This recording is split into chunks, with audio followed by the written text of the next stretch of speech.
Pri mikrofóne kapitán družstva ATU Košice Martin Ferenc. Dnes veľmi vyrovnané stretnutie, ATU siahalo chvíľu aj na všetky 3 body, nakoniec je z toho iba bod. Aký je tvoj pohľad na dnešný zápas proti uradujúcemu majstrovi? Mrzí ma to veľmi ma to mrzí, lebo prišli sme trošku ukleštenej zostave a každý hráč na tom ihrisku nechal 120% celé svoje srdce, bojovali sme jeden za druhého proste a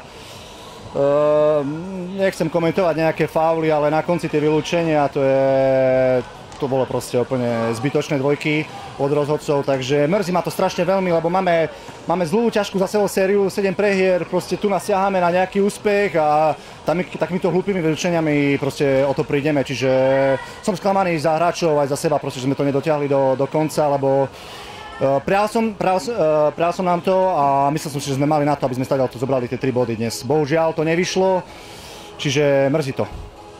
Ďakujem. Pri mikrofóne Peter Bezek z družstva ATU Košice. Peter, čo podľa teba rozhodlo dnešný zápas?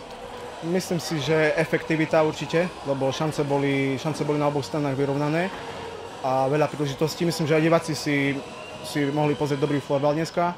A bohužiaľ, v tom zakončení mali sme veľa šancí, mohli sme viacej gólov, mohlo byť rozhodnuté. Bohužiaľ, domáci tom tam padlo a taký je šport. Veziete bod z ihriska uradujúceho majstra. Ako cenný môže byť práve tento bod od majstra v boji o play-off pre ATU Košice, ktoré momentálne na 10. mieste tabulky?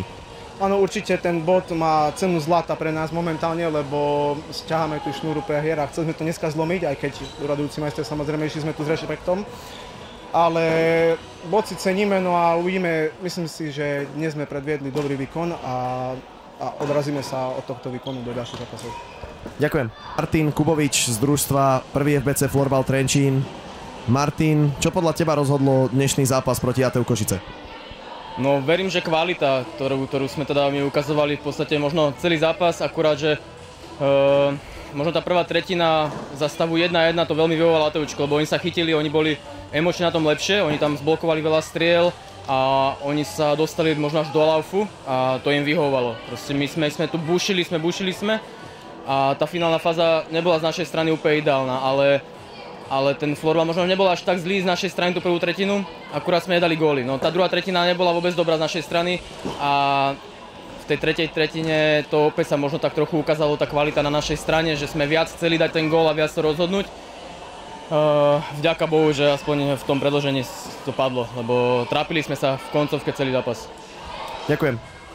Pri mikrofóne tréner družstva 1. FBC Florbal Trenčín Jan Holovka. Tréner, družstvo s najvyšším počtom strelených gólov sa dnes strelecky trápilo, iba 5 gólov v sieti ATU. Čím bola táto strelecká neefektívnosť spôsobená?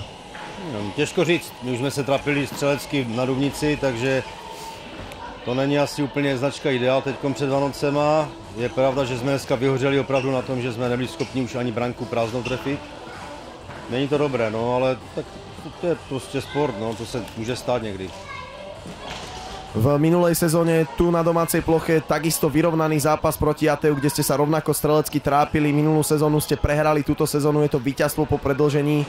Je ATU v niečom náročnejší super oproti ostatným, že hráte takéto vyrovnané zápasy, alebo čím je to spôsobené, že sa tuto na domácej pôde s nimi takto trápite? Já si nemyslím, spíš je to o tom, že nám to teď nefunguje ani kombinačně. Trošku se trápíme v koncovce, ale nemyslím si, že by ATU nějakým způsobem bylo nějak specifický soupeř, na kterého nevíme zahrát. No, teď to prostě nejde a to je asi všechno. No. Ďakujem.